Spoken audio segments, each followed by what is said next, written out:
Oi, coisa linda! Seja muito bem-vinda a mais um episódio do podcast Maternidade Real. Eu sou Luana Machado, sou psicóloga clínica, mãe de Benjamin. Falo aqui de Salvador, mas fico tão feliz de saber que a minha voz tem alcançado tantas mulheres que são mães do mundo inteiro. Obrigada por estar aqui, me ouvindo, me acompanhando.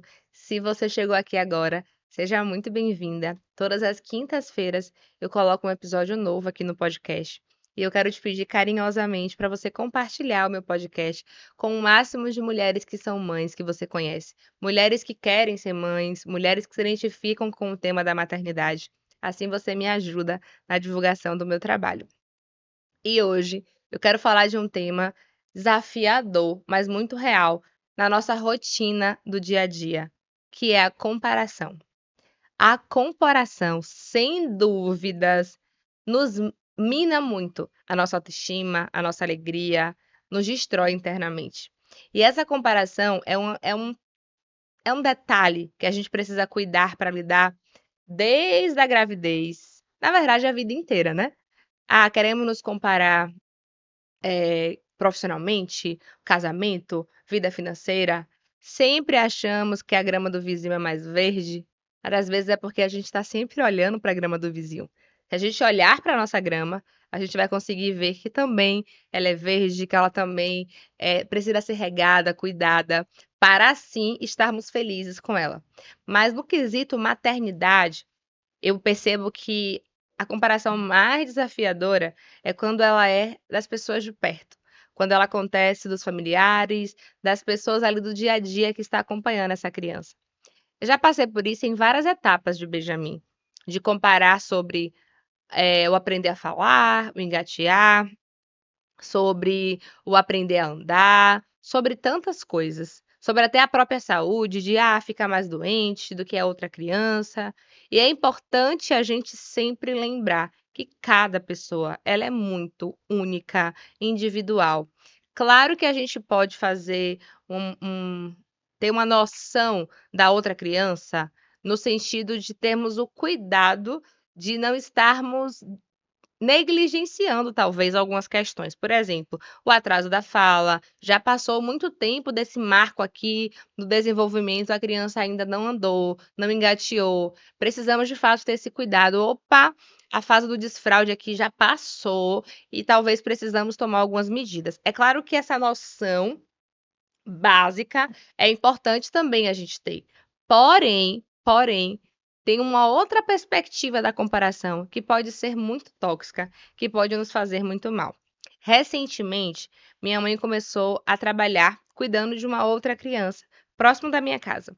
E aí, a criança é um pouco mais velha que Ben. Ben tá com 2 anos e 10 meses, a criança tem 3 anos e alguma coisa assim, 3 e 2 meses. Uma diferença pequena. E aí no início, né, que ela estava trabalhando lá, ela acabava ficando tão empolgada que ela comparava muito. E eu comecei a me incomodar muito com isso e precisei conversar assertivamente e falar que isso estava me incomodando e que eu não queria mais que ela comparasse, porque Benjamin é Benjamin e eu vou chutar aqui o nome, tá? E João é João. Então, por exemplo, filha, você não sabe. João come tudo, tudo que você dá, come, sabe? Você precisa ver isso, viu? Porque Benjamin só quer comer melancia. Porque você precisa eh, ver que isso e isso. Ah, porque fulano já está indo no banheiro e Benjamin vai no banheiro quando quer. Tá na fase do desfraude, né? Vai no vasinho, no piniquinho quando quer. Faz a maior parte do tempo na fralda. João lá tá na fase do desfraude noturno. E assim, o tempo inteiro falava, porque Benjamin é retado, não para quieto. Esse menino tem muita energia. E João é super tranquilo. Ah, porque, gente, isso estava me irritando em uma proporção que eu cheguei para ele e falei: Eu sei que você está empolgada, né, trabalhando lá, mas por favor, para de comparar. Meu filho é meu filho, Fulano é Fulano. Cada criança tem o seu jeito, cada pessoa tem o seu jeito, cada pessoa tem a sua própria personalidade. Então, essa comparação, muitas vezes, é tóxica demais. E eu acho que o maior risco é quando essa comparação faz a mãe se culpar. Que eu percebo isso muito também acompanhando muitas mulheres, de o que é que eu estou deixando de fazer, o que é que eu estou fazendo de errado que meu filho ainda não está fazendo tal coisa. Ai, será que eu não estou estimulando como deveria para meu filho não estar na fase do desfraude corretamente? Ah, porque meu filho parou de usar fraldas com 1 ano e meio. O seu ainda usa fraldas? Ah, porque. Pelo amor de Deus. Vamos respirar e entender que cada família tem as suas peculiaridades e a gente precisa respeitar muito isso. Nós, enquanto mulheres que somos mães, se você também é mãe, precisamos parar muitas vezes de estimular essa competição, essa rivalidade. E eu falo muito isso. Meu filho não está competindo com ninguém, ele está sendo ele. Ele não tem que fazer tal coisa porque o outro coleguinha faz. Já ouviram aquelas frases que as nossas mães falaram? Vão, você não é todo mundo. Pois então, isso também se aplica ao quesito de comparar. Uma outra questão também que às vezes nos comparamos é sobre o próprio ser mulher. Exemplo, tal pessoa já teve filho e já tá com a barriga slim, já corre, nada, faz yoga, trabalha. Sim, você não sabe a realidade dessa mulher que é mãe, você não sabe se ela tem rede de apoio, não tem, você não sabe os desafios e as delícias da jornada dela. Mas você é você, você não pode comparar. Por exemplo, eu já trouxe aqui em outros episódios a minha questão com o peso. Eu sou mãe solo, né? Hoje estou com um noivo que me ajuda, mas por muito tempo era eu e bem. Tem minha mãe também que me ajuda, a babá que me ajuda, mas assim, no sentido de ser responsável ali, financeiramente, casa, tudo, sozinha.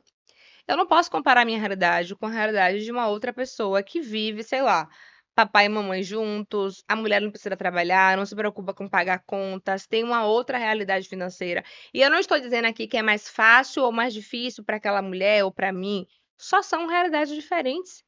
E aí, por exemplo, eu trouxe o exemplo do meu corpo, em um episódio que eu falei aqui. Eu não tenho mais a minha tireoide, eu faço acompanhamento com endocrinologista há um tempo, eu vivo nessa questão do hipotireoidismo, hipertireoidismo, vive alterando essa questão hormonal do meu corpo. Isso influencia diretamente também na questão do ganhar peso, da dificuldade de perder peso. Eu não posso me comparar com outras mulheres que não vivem a mesma realidade que a minha. E claro, a gente pode se inspirar, olhar para aquela realidade no sentido de se inspirar mesmo, mas não no sentido de nos depreciarmos, porque isso é extremamente tóxico, principalmente para os nossos filhos. Então, por exemplo, eu vou me inspirar naquela mãe que está estimulando o desfraude, comprou figurinhas de xixi e cocô, está colocando no banheiro, fez um quadro de recompensa para a criança. Eu posso me inspirar, aprender e executar a minha rotina, sem esperar também que o meu filho responda da mesma maneira que a outra criança vai responder. Cada criança tem um perfil, cada pessoa tem um jeito.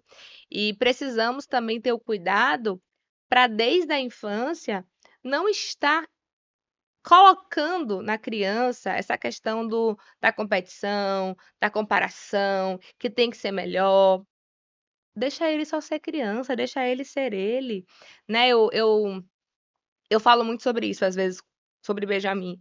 Porque falam, Benjamin, eu digo, Benjamin é Benjamin, ele tem o jeito dele, tem a identidade dele, tem o comportamento dele, né? Porque às vezes alguém vai falar com ele e ele tá emburrado, ele não tá com vontade de falar. E aí, socialmente, meu Deus, ele não tá afim hoje. Ele acordou com a TPM infantil, não tá de bom humor, não tá afim de falar. E temos que respeitar, porque socialmente eu cresci, né, nessa educação de ser a menina boazinha, legal, e que muitas vezes não respeitava nem os próprios sentimentos. Não estava com vontade, não queria, me maltratava emocionalmente porque eu tinha que ser legal para as outras pessoas.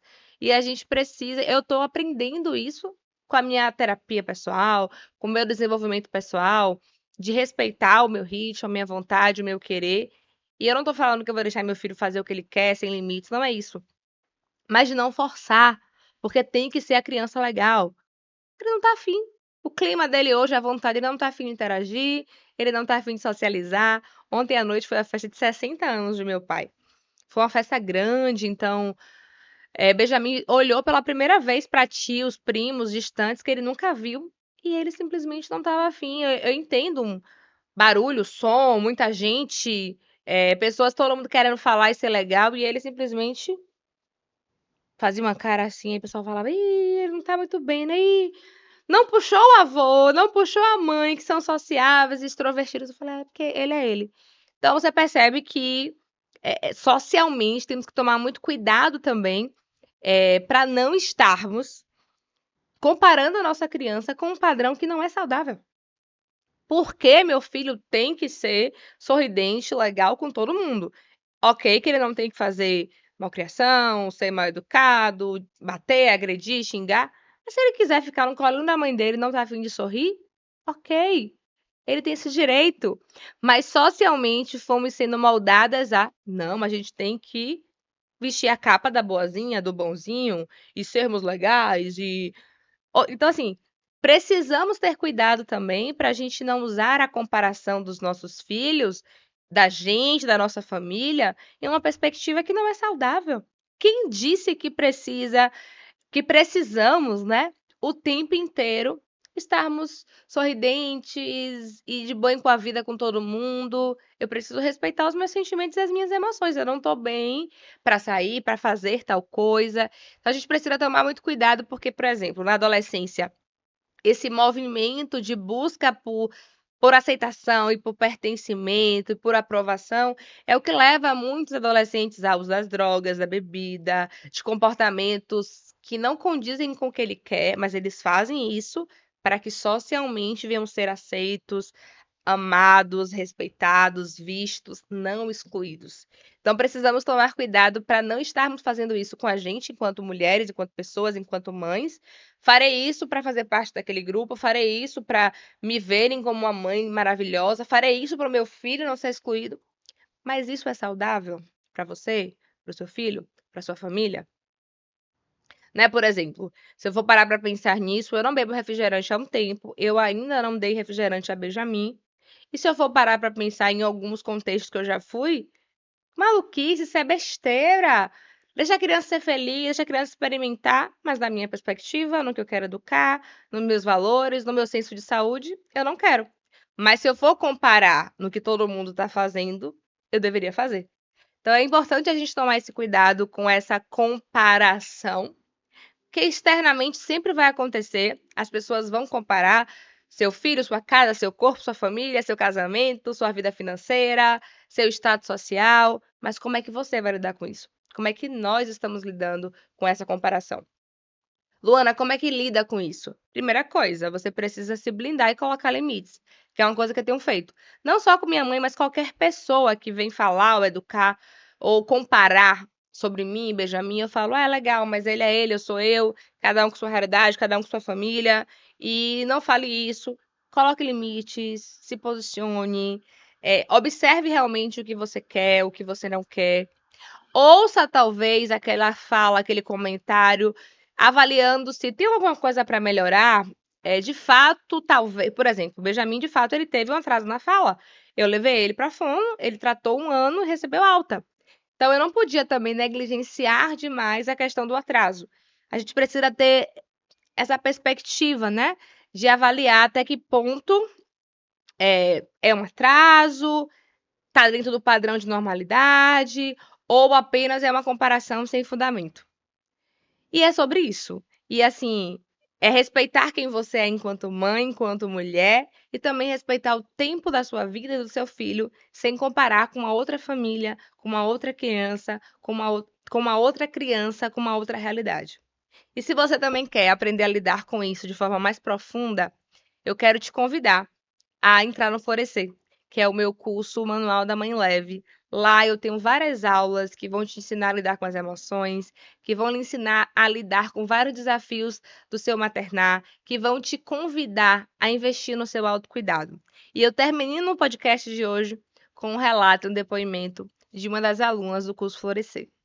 Eu acho que assim, o que eu aprendi assim, de mais importante é que eu vou ter que parar e eu vou ter que fazer por mim. Porque se eu não parar, o mundo não vai parar. Não vai chegar o momento de chegar, eita, sexta-feira, tal hora, não tenho nada para fazer, agora eu vou fazer. Não existe. Não existe. Então, assim, uma coisa que eu tenho aprendido, que eu acho que permeia todas as aulas, é esse parar. A gente precisa parar, o mundo não vai acabar porque a gente parou, alguma coisa vai ficar atrasada e pronto, tudo bem, vamos escolher qual pratinho derrubar hoje, né? E eu acho que é parar, porque se a gente não parar por bem, parar para ter cuidado, para que a gente consiga sempre continuar, do que parar para se reconstruir e começar tudo do zero, né? Então, eu acho que o autocuidado ele vem nesse lugar. Eu acho que mais presente assim, a pausa mesmo. Porque a pausa ela não vem para estagnar, né? Nesse Sim. caso. A pausa ela vem para potencializar, para descansar, para reorganizar.